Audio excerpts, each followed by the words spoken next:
Welcome to Banned Books, Culture Wars, and the Freedom to Read. My name is Emily Coe-Sullivan. I'm class of 1999 and the Vice Chair of the Pembroke Center Advisory Council. On behalf of the Pembroke Center for Teaching and Research on Women and our co-sponsors, the Brown Women's Network, the Department of Literary Arts, and the Brown University Library, I'm so happy to welcome you to our Commencement Forum. Founded in 1981, the Pembroke Center's research and teaching explore social change and how questions of difference in gender, sexuality, race, class, religion, and more affect our thinking and our world. Since its founding, the Pembroke Center has been strengthened by the support, engagement, and advice of a broad and dedicated community, the Friends of the Pembroke Center.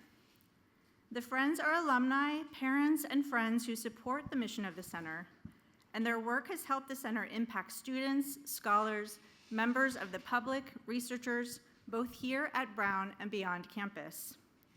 The Friends Advisory Council organizes programs such as this one to connect communities, both alumni and wider friends, with the center. Before I turn things over to our moderator, Kelly Clifton, who will introduce this morning's panelists, I want to note that we will have some time for questions from the audience after the moderated discussion. We will take as many as there is time for at the end of the program. It is now my pleasure to introduce Kelly Clifton, who is the head of Library Community Engagement at Brown University Library. She's an avid reader, an advocate for access, and a lifelong library patron. She is introducing her 2-year-old daughter to the joy of libraries by exploring libraries in every city they visit. Kelly is married to a bibliophile who retained childhood copies of Animorphs to pass on to his future children. Thank you, Kelly. Thank you, Emily. Good morning. Good morning, everyone. It's so nice to see you. It's such a beautiful day, and we're glad that you could spend some time with us. So, as Emily mentioned, my name is Kelly Clifton, and I am delighted to introduce you to 2 panelists right now. We're hoping that our third is able to come. I know traffic, parking, walking up hills, it's not great. But so I will introduce David Levithan. He is from the class of 1994, a young adult author and editor who has written numerous works featuring queer characters, most notably Boy Meets Boy, 2 Boys Kissing, and Every Day.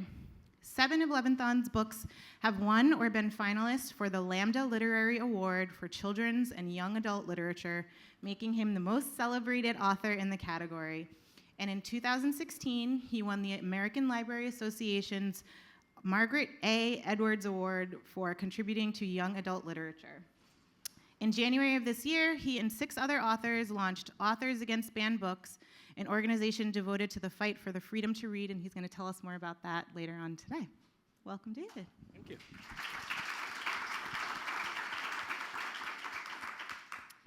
Beatrice Pulliam is the Director of Technology and Information Services at Providence Public Library and President of the Rhode Island Library Association, of which I'm a proud member. Beatrice has nearly 20 years' experience leading libraries through change. She's also the project manager for AskRI.org, Rhode Island's statewide online reference resource center. Beatrice earned her BA from the University of Michigan and an MS in Library and Information Services from Simmons University in Boston. Welcome, Beatrice. And I'm going to introduce our third panelist because she's fantastic, and again, we're hoping she'll be able to just swoop right in and come take this seat. But Jacinda Townsend is the author of the forthcoming Trigger Warning and Mother Country, winner of the 2023 Ernest Gaines Award for Literary Excellence. Her first novel, Saint Monkey, was the winner of the Janet Heidinger Kafka Prize and the James Fenimore Cooper Prize for Historical Fiction. She was an honor book of the Black Caucus of the American Library Association. A former library and broadcast journalist, Jacinda teaches in literary arts at Brown.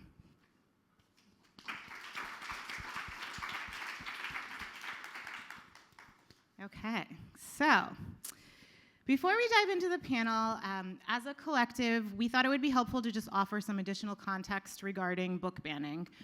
So I pulled some information from PEN America, which is a nonprofit organization that began in 1922. Their mission supports the freedom to create literature, share information and ideas, allow for the expressions of views, ideas, and literature for everyone. They have a nationwide network of members and track book bans in libraries and classrooms across the country. And so here's a quote from PEN America. "Books are under profound attack in the United States. They are disappearing from library shelves, being challenged in droves, being decreed off limits by school boards, legislators, and prison authorities. And everywhere, it is the books that have long fought for a place on the shelves that are being targeted. Books by authors of color, by LGBTQ plus authors, by women. Books about racism, sexuality, gender, and history." So for our panelists, banning books is not a new phenomenon, yet recent years have seen a troubling surge. So let's go back to the early days of COVID and the start of this most recent banning movement and share what your reactions, thoughts, fears, and concerns were then. David, do you want to start? Sure. Again, it's remarkable what a position we're in right now. That prior to 2020, we were seeing a few hundred book bans every year. It would be very rare to see more than 1,000 book bans. So to put it in context, in the first half of the school year this year, so not even the full year, Penn has tracked over 4,000 book challenges. That is more than the entirety of the school year last school year. So things are growing exponentially. And the numbers are scary enough, but what's also interesting is it has become a political issue. And as an author, my first book, Boy Meets Boy, came out 20 years ago. It was a book called Boy Meets Boy. Obviously, it was banned. And there were challenges and protests, et cetera, but the nature of the challenges has changed. That 20 years ago, when I was in a situation to talk to somebody attempting to ban my book, oftentimes it was from a sincere place. That, again, a wrong place, but a sincere place. That the parent who is challenging the book genuinely thought their child would go to hell if they read my book. And again, I don't respect that for the child, but at the same time, I do respect that that comes from a sincere place. The person genuinely believed the book was harmful. Now it is entirely politicized. It is not sincere. It is not coming from that place. It is coming from a place of trying to disempower the freedom to read. And largely, and again, I'm sure we'll discuss this at length, largely it isn't even about the books. They're not trying to erase the books because they can't. There's Amazon, there's torrenting, there are all of these ways to get to books. What they're trying to do is they are trying to create a proxy war to completely overthrow public education. That if they are sowing the seeds of making parents turn against the schools and the teachers and librarians, therefore they will turn against the educational system and then they can replace it with private education. So it is a much smaller piece of a much bigger battle, but that makes it even more important that we fight it. Thank you so much. And Beatrice, your perspective from the library, what are you seeing? So I would say that at least in the first part of the pandemic, here in Rhode Island, we were so focused on getting online resources available to students and folks that were stuck at home. So that's my first memory. And it really wasn't until like between 2021 and 2022 when we started to see the huge spikes in book challenges around the US. So I think I looked at some stats last night. So United Against Book Bans, which is an arm of the American Library Association that is tracking censorship in all its forms across the US, issued a report that in 2021, they had close to 170 censorship attempts that were reported. And that's just what gets reported. And then in 2022, it had jumped to almost 750. And they just released the 2023 numbers, and they're even higher. So they're not backing down on this. We've been, it's weird to kind of say it because I feel like I'm normalizing it. We've been fairly lucky here, and in Rhode Island, we've had some challenges, but we haven't had nearly the numbers that you're seeing around the U.S. So and we'll talk about legislative stuff like later. But yeah, so it was kind of like a sleeping giant here in this state, I think initially, but now everybody's really paying attention and speaking out, which is great. Thank you so much, and I just wanted to welcome Jacinda. Thank you for being here. Thank you, everyone. And I did your introduction, so everyone already knows who you are now. So for all of you as librarians and authors, this is personal. Beatrice, I'm going to throw it back to you. Do you want to talk about how? So as a librarian and at a big city public library, we haven't had any challenges at my library specifically, but it has kind of raised everybody's spidey senses. So we're doing things like reviewing our collection development policies, making sure that we have a strong reconsideration policy. But I am hearing a lot from my colleagues in some smaller towns around the state that are experiencing direct challenges to their materials. And it really hits us hard because we go to graduate school to become librarians, and if you're questioning the items that we're selecting and putting on the shelves, it's like you're questioning our work. So a lot of my colleagues are taking this personally. So, Thank you, Jacinda. Yeah, and I don't know if anyone has shared these numbers, but there are even more frightening numbers from the couple of most recent years. So during the 2022-23 school year, Penn tracked a 33% increase in book bans in public schools. This last year, it surged to a 65% increase. A lot of the books, I looked up the top 50, and a lot of the books in the top 10 are sort of LGBTQ plus affirming titles. One of the books is about a woman who was sold into slavery. And so I'll just tell you a brief story about my last title, which was called Mother Country. And it's in part the story of a woman who was a slave in Mauritania, a modern-day slave.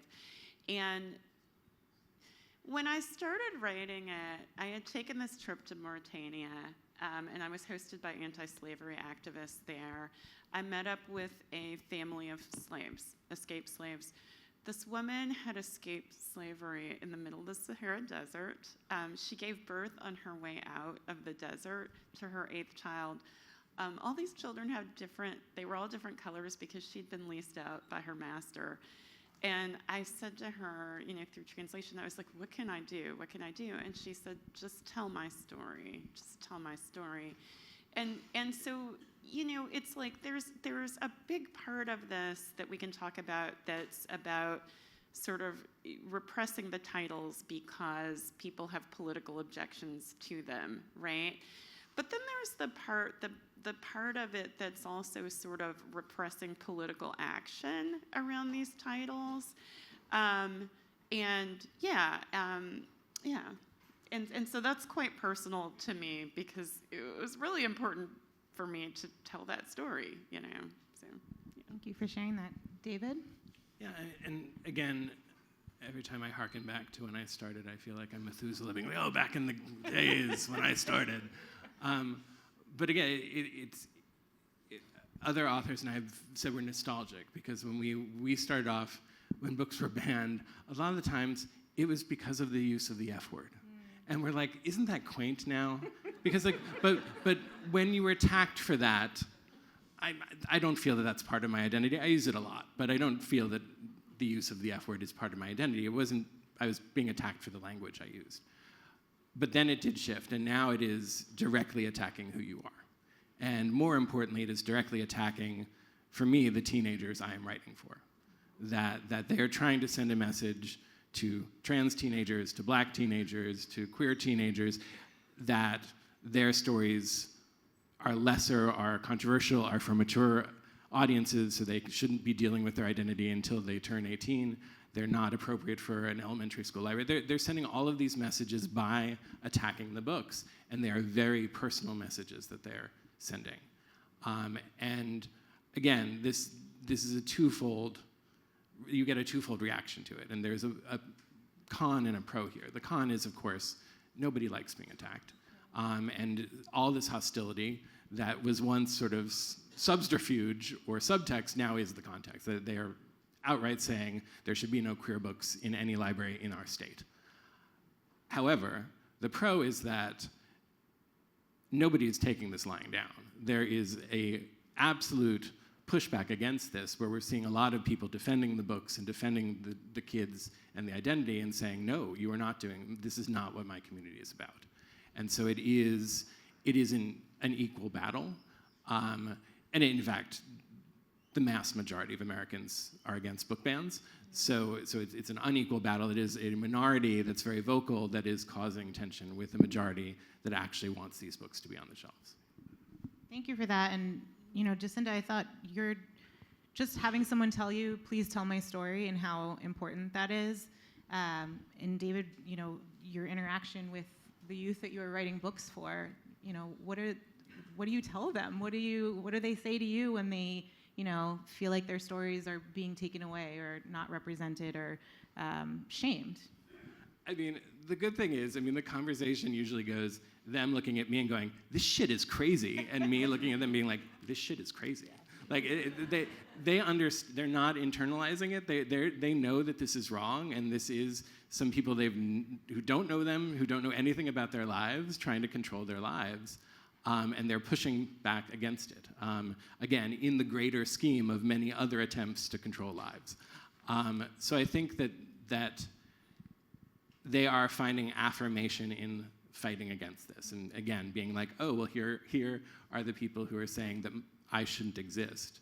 I'm going to prove to them that not only should I exist, I do exist, and their opinion doesn't actually have any say in the matter. That's really good to hear. So Beatrice, you spoke a little bit about some of the legislative actions that are happening that the Rhode Island Library Association are supporting. Can you elaborate on that a little more? Yes, I'm going to start off with some really good news. This happened yesterday. So we have 6 library-related bills making their way through the State House and Senate. And the Freedom to Read bill, which it's Senate Bill 2281. I had to write these down because there's so many numbers. Which protects, it's specific to public libraries, and it protects public libraries' freedom to check out, collect books without fear of prosecution. And that bill just made it out of committee, which is awesome. And it's now going for consideration before the full state Senate. And I think bills don't usually get that far unless there's a good chance that it's going to pass. So that's really good. So that's the good news. I don't really have any bad news. It's that was a bad lead-in. I don't really have any bad news. It's just so one thing I've learned as an advocate, and I protested when I was an undergrad, but as a professional, it's been a different experience. And one thing that I've learned is that it's a very long game. It's a practice in patience and persistence, and being willing to talk about the same things again and again and again. So I mentioned we have six bills making their way through. The other bill I wanted to mention that's really important is the Library Protections Bill. And that bill would protect librarians, library staff, museum workers, and educators from being criminally prosecuted for basically doing their jobs. Either adding specific materials to a collection or hosting an exhibition at a museum. And Rhode Island is the last state in New England not to have these protections already put into law. So this isn't anything that is like radical or an outlier. We need to catch up. And 44 other states have already passed similar legislation. So we've received a lot of support for it from the legislators that we work with and the committee. It was well received before the committees. We did get some pushback. We went to testify, and there's always a very small but vocal minority of folks that show up and say things. So we've had some pushback from the local Moms for Liberty group, but as it often is with groups like that, and even with some of the legislators that kind of gave us a hard time that night, people aren't very well informed. They have a different perception of what happens in libraries, and so I don't want to go off on a rant on that. But that's why we're here, to actually affirm the work that happens in libraries and the experiences that kids and adults have coming to libraries. And just thinking about what you were saying about the teens, or I call everybody teens now. In my world, they're teens. What the younger folks are saying about, like, that's crazy shit. What is really empowering is to see students testify at these hearings, and it has ranged from high school students to college students. They're so articulate, and they get it, and they're willing to sort of risk sitting in front of a bunch of grumpy-looking old people, and really kind of like affirm their right to read what they want to read. And the Rhode Island Library Association, affirms everyone's right to choose what they want to read. We just don't think that you have a right to tell someone else's child what they should read. So, thank you so much for that. So Jacinda, I know you have some experience serving on school boards. You're former town of Ann Arbor, as well as in Bloomington, Indiana. So can you share a little bit more about how you've done some of that work? Yeah, and I'll share like this astonishing statistic with you. This just blew my mind. So the first time I ran for school board, it was 2020. COVID hadn't happened yet. Nobody was following the school board ever. During that time, COVID happened, and literally I would be sitting at the school board meeting and people would be texting me how they love my lipstick on TV. So this happened, right? Around that time, people really began to pay attention to school board meetings because they were angry, When I ran the second time, this was 2022 in Michigan, Turning Point USA and some other organizations put $10 to $20 million into just Michigan school board races. My campaign, I had to spend $30,000 to win that race. So this just goes to tell you that those organizations are now seeing school boards and school districts as sort of ground zero for these culture wars. You know what I mean? And there are a lot of reasons. One reason is that they see it as a way to sort of test things out politically in a county first on the school board. But what that means is that those are, and I want to say this to everyone, the people who come to school board meetings, the people who write in, they are the angry people. Nobody ever writes in to say, hey, you're doing a good job. No. These are the angry people. And there aren't enough of us. I mean, it's funny, Beatrice, you're saying, in some ways, we are winning. But I want to encourage people to start winning at that level. because I gotta tell you, like, I didn't see much pushback to that, you know, and I think, like, my district was Ann Arbor, but in Dearborn, a ban almost did pass, which is crazy for Dearborn. Dearborn's a very blue place, you know what I mean? And it's just because people did not galvanize enough at that level. But it is a proxy for an assault on so many things, you know? Yeah. So, yeah. Kelly, can I just add one Sure, little yeah. thing? You would be surprised how impactful a stack of positive written testimony, like what effect that can have on a committee of state representatives. So everybody has a role to play, and if you don't feel comfortable talking in front of a large group, like a one-page just email, send it to your local rep. It's really impactful. And they if you get it in by a certain time, they all get kind of read into the record, so they're there. So I'll put a plug as well. In the table in the lobby, we have some postcards that says banning books silences stories. So feel free to take some of those and send out your either happy notes or constructive criticism. Jacinda, I just want to go back to you as your role as a literary arts instructor. How are Brown students reacting to censorship, and is it fueling their creativity? Is it making people a little more reticent to write and share stories? Sure, yeah, that's a great question. And I do have a lot of students who are writing the more political stories, like the more essential and necessary stories. I would say, you know, here at Brown, I think we have a wonderful tradition of sort of like amplifying everyone's voice, you know what I mean?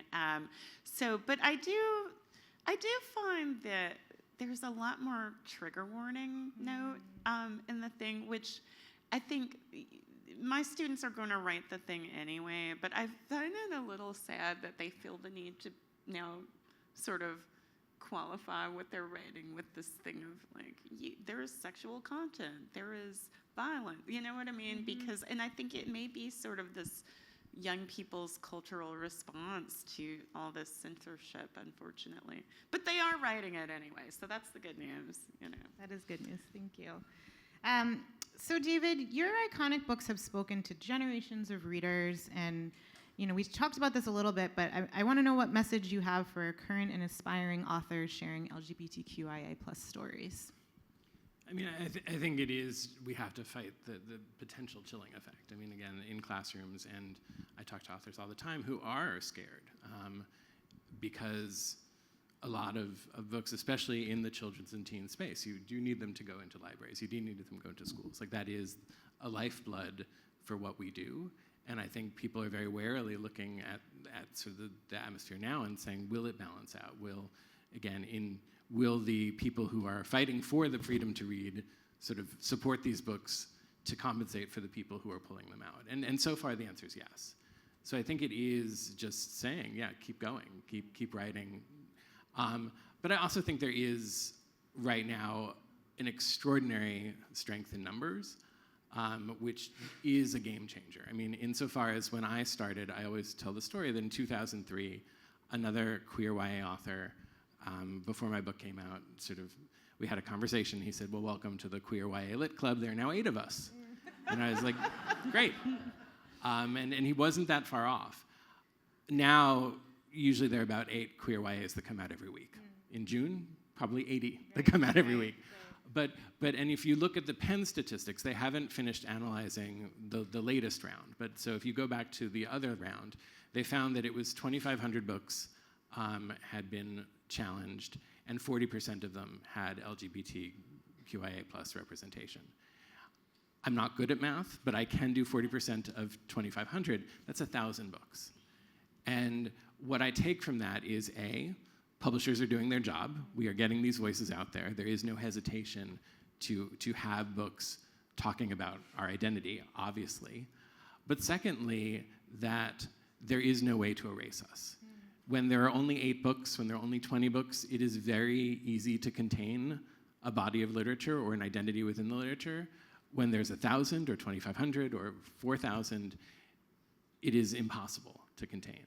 And so it does feel like they are fighting a losing battle against our books, which, again, should prove to us that we have to keep writing them. That again, make it 6,000 books, make it 10,000 books. Like, again, we have the control over the creativity, and as long as we don't back down, the kids or adults who need the books will find the books. And that is very empowering. Thank you so much. Okay, so I'm liking this sort of glass half full we're going with right now. So, one heartening piece is the pushback to banning books, things that have bubbled up in small and large ways. So, Beatrice, you talked about that a little bit, especially here in Rhode Island. There are glimmers of hope. There's people testifying. What else are you seeing that makes you cheer and feel happy about where we're going?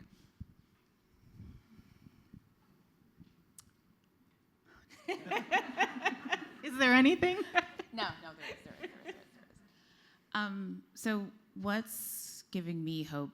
I mentioned students testifying, but it's also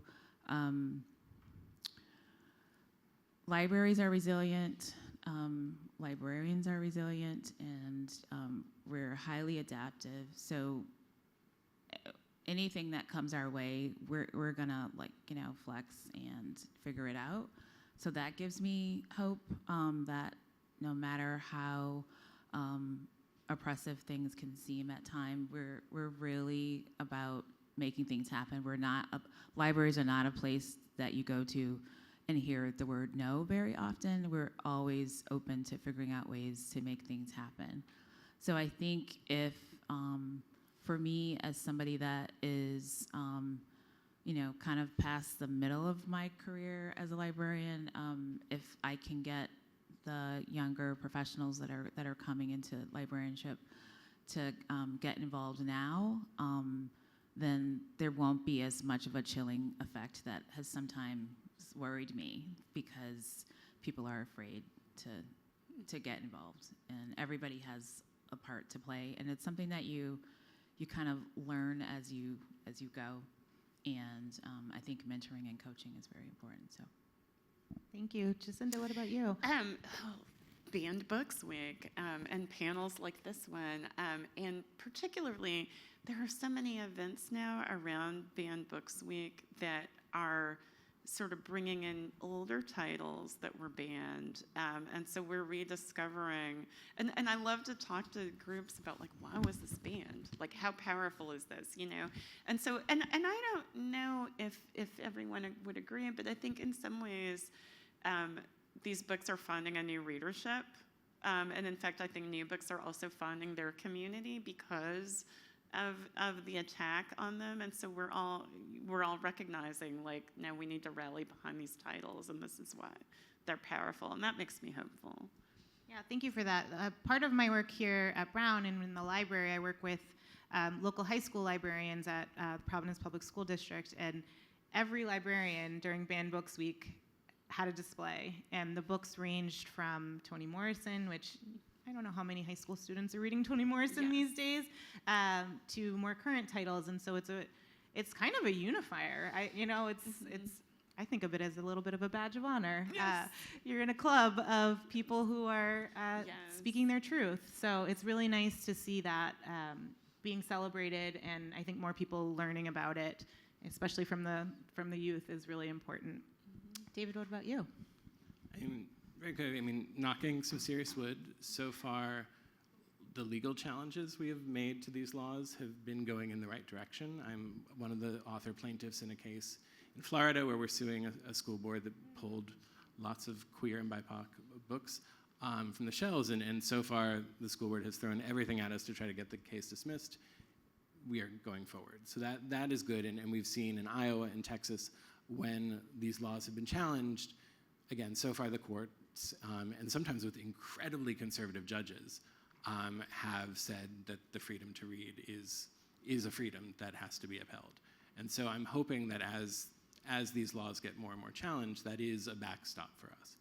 It's not one that I rely upon, but so far that's shown. I did, as you said in the introduction, a bunch of other authors and I have started a group called Authors Against Book Bans.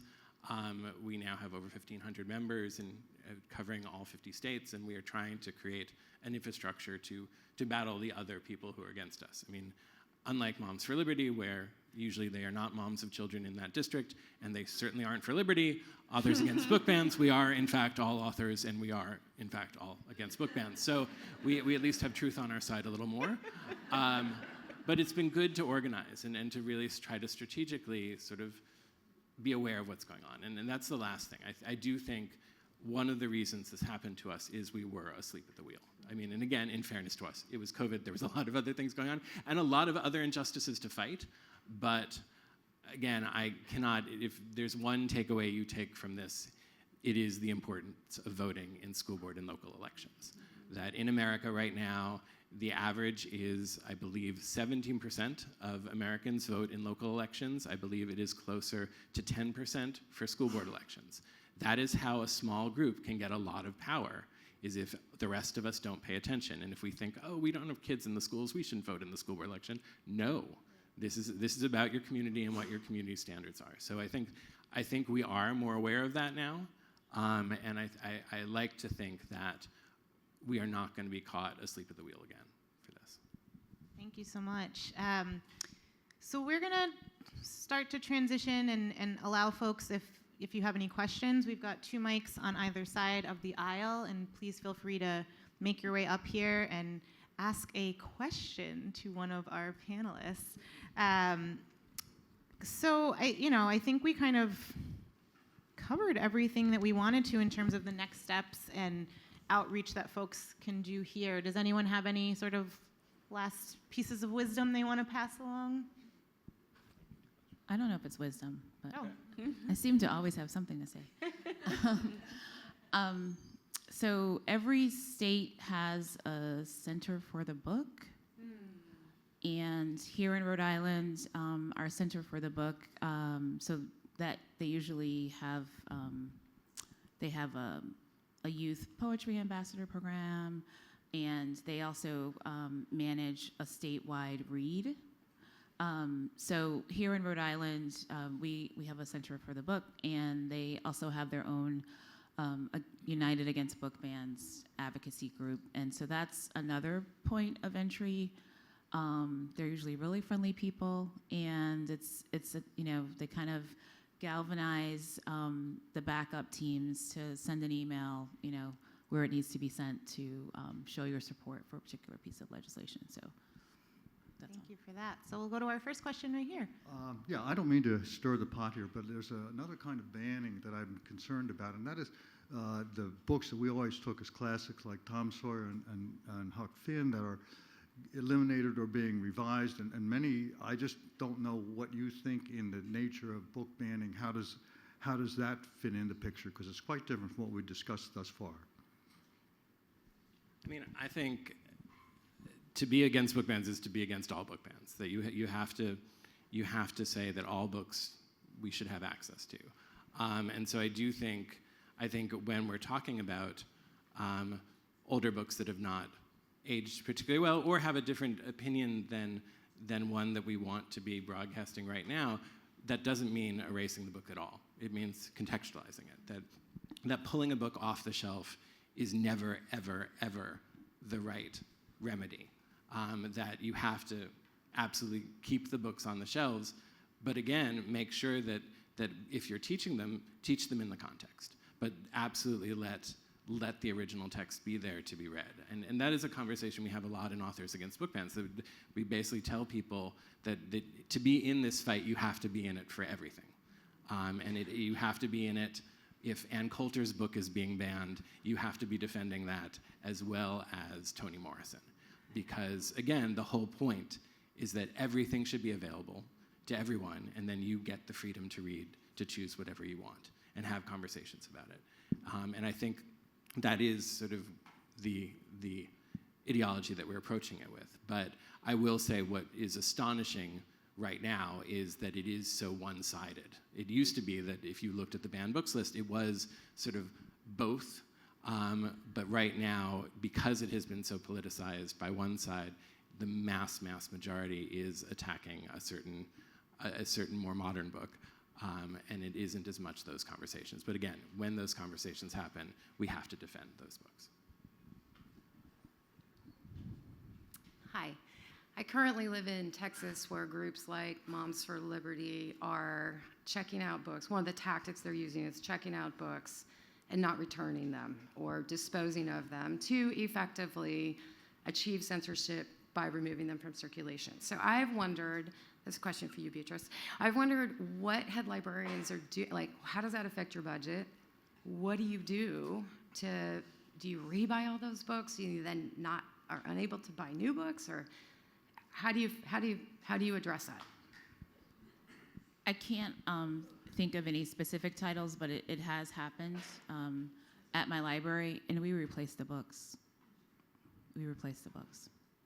I mean, is that sustainable over the long term? Probably not. It doesn't happen that often, but it's happened, and we figure it out pretty quickly, and we buy the books again. And then we're just kind of keeping an eye out.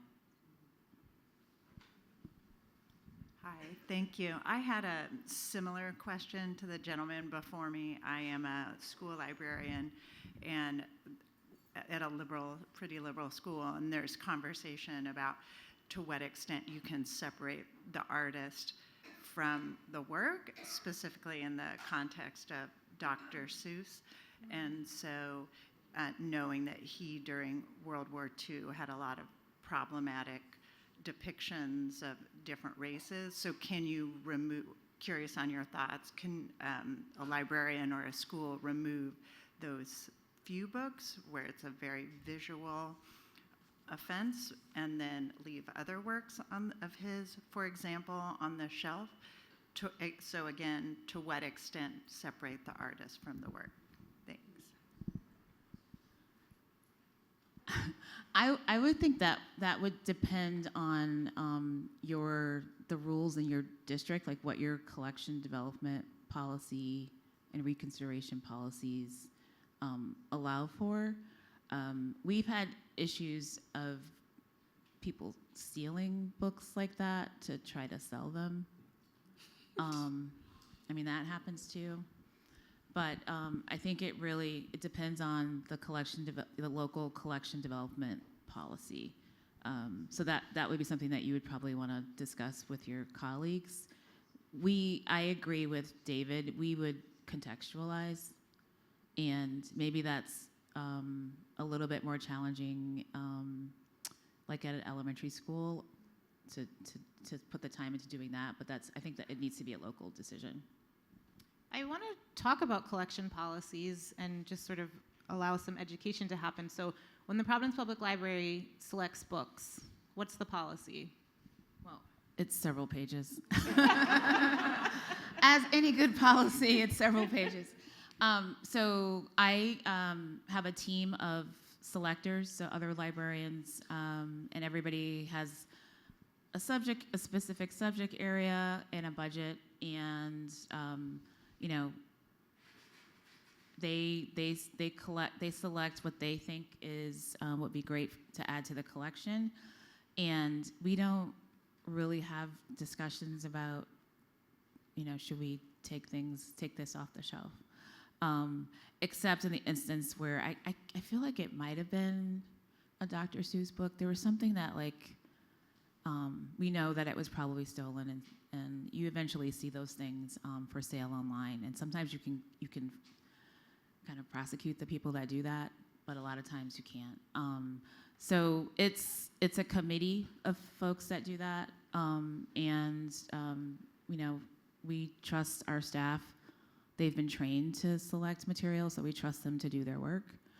But we do have a reconsideration policy, and I know that some, actually here in Rhode Island, most school districts have their reconsideration policies on their websites. So that's another, if you're curious about what's happening in your local school district, you might want to spend some time on their website to see what's going on.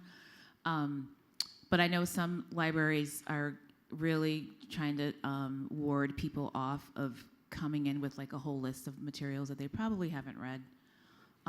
asking them to get taken off of a shelf and making them have to submit a request for reconsideration one title at a time. You might have to answer some questions to actually show that you read the book.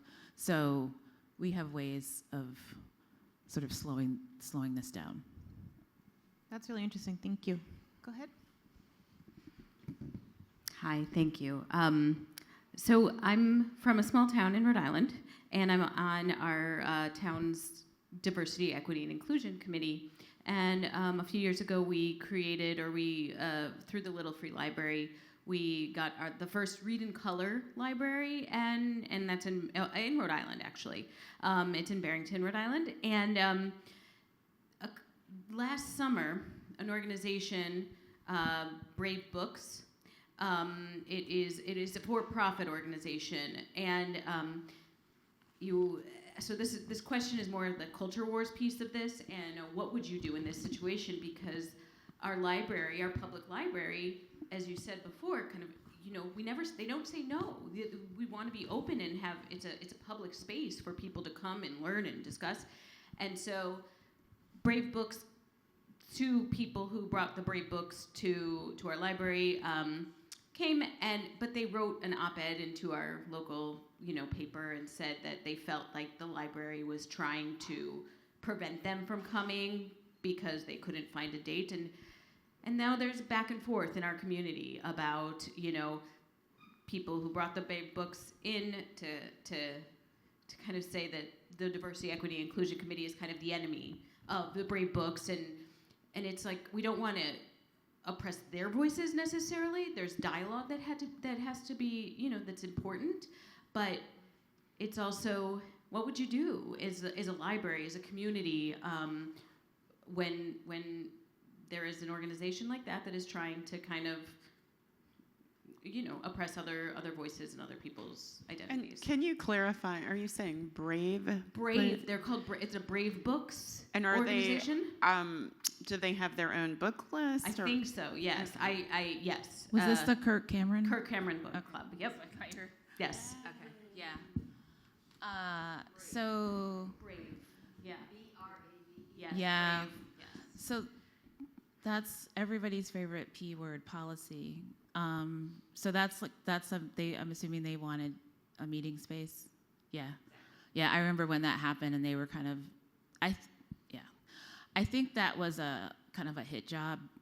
They had a list of libraries because they called a lot of different libraries, including mine, I believe. And every library is typically governed by their board of trustees, and they have their own policies. So that's another case of it. Really, I'm sure there was a lot of hand-wringing on Barrington Public Library's side, but every library has a policy about meeting spaces, and that's typically what governs what happens. But yeah, that was a hit job. They were looking to get some press, and they got some, unfortunately. Yeah, I mean, and again, I think it is trying to contextualize. I mean, again, Braves Books is a for-profit. They are trying to work this really hard so that they can make a lot of money. They very famously had a teenager testify about how LGBT books in her teen years had ruined her life and had changed her. It, of course, ended up that she was a 19-year-old employee of Brave Books. You can't make this stuff up, but what you have to do is you have to explain that and say, look what they did. Again, still let them speak. Always let them speak. But at the same time, don't let them get away with being something that they're not, and try to contextualize them. I think it is, we have to respect everybody's right to speak, but at the same time, we can also tell the truth about them as they're speaking. Would you like to comment at all, Jacinda? I'm good. Okay. Do you have a question?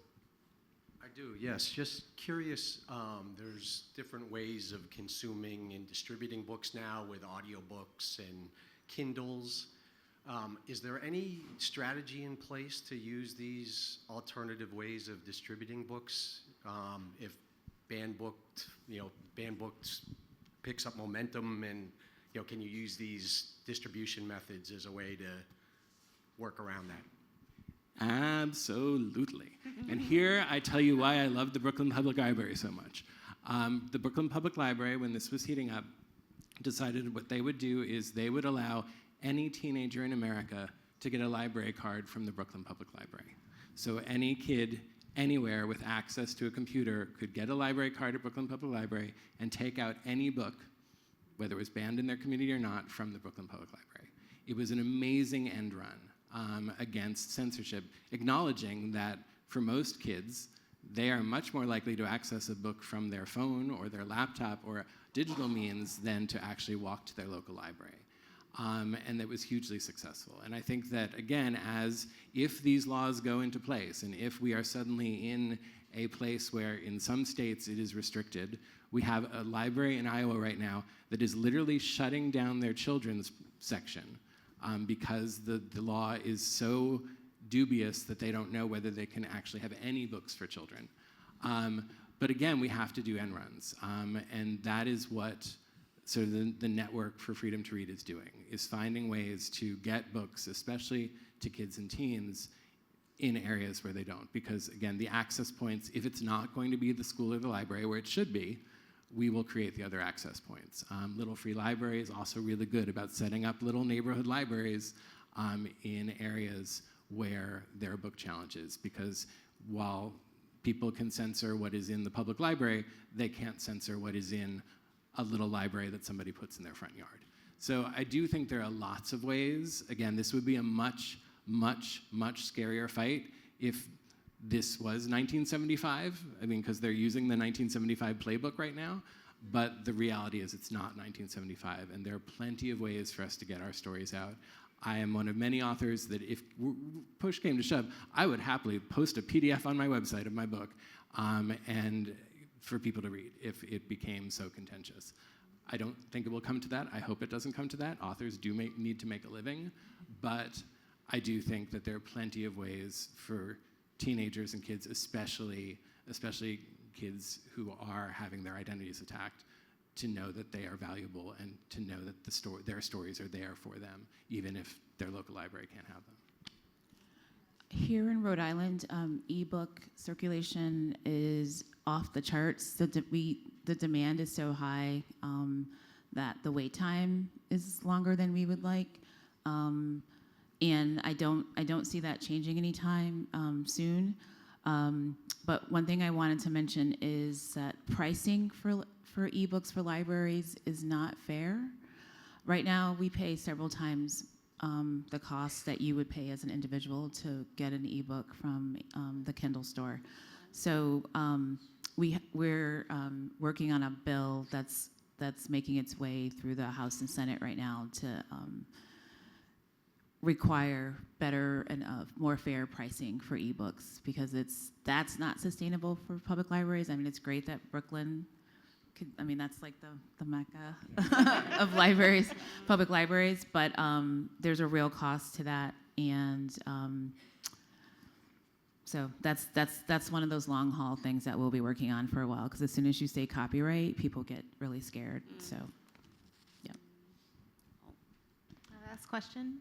I live in Washington, D.C., the District of Columbia, which is not a state, and therefore we have no representation in the House or the Senate. So far, we've been okay locally in terms of the freedom to read, but I want to appeal to all of you from all around the country to continue to protect us, because the Congress of the United States loves to meddle in what happens locally in Washington, D.C. And so while you're supporting Beatrice's bill on the prices that libraries have to pay for ebooks, please keep your eye on whether your representative and your senator are messing with the District of Columbia on freedom to read, lots of other issues, and while you're at it, ask them to vote for statehood.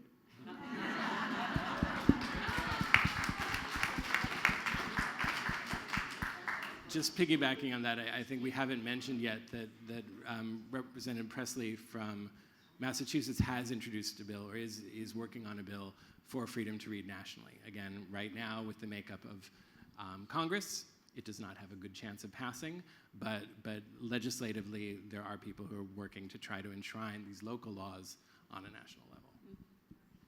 Thank you. Emily, I'll invite you up to close us out.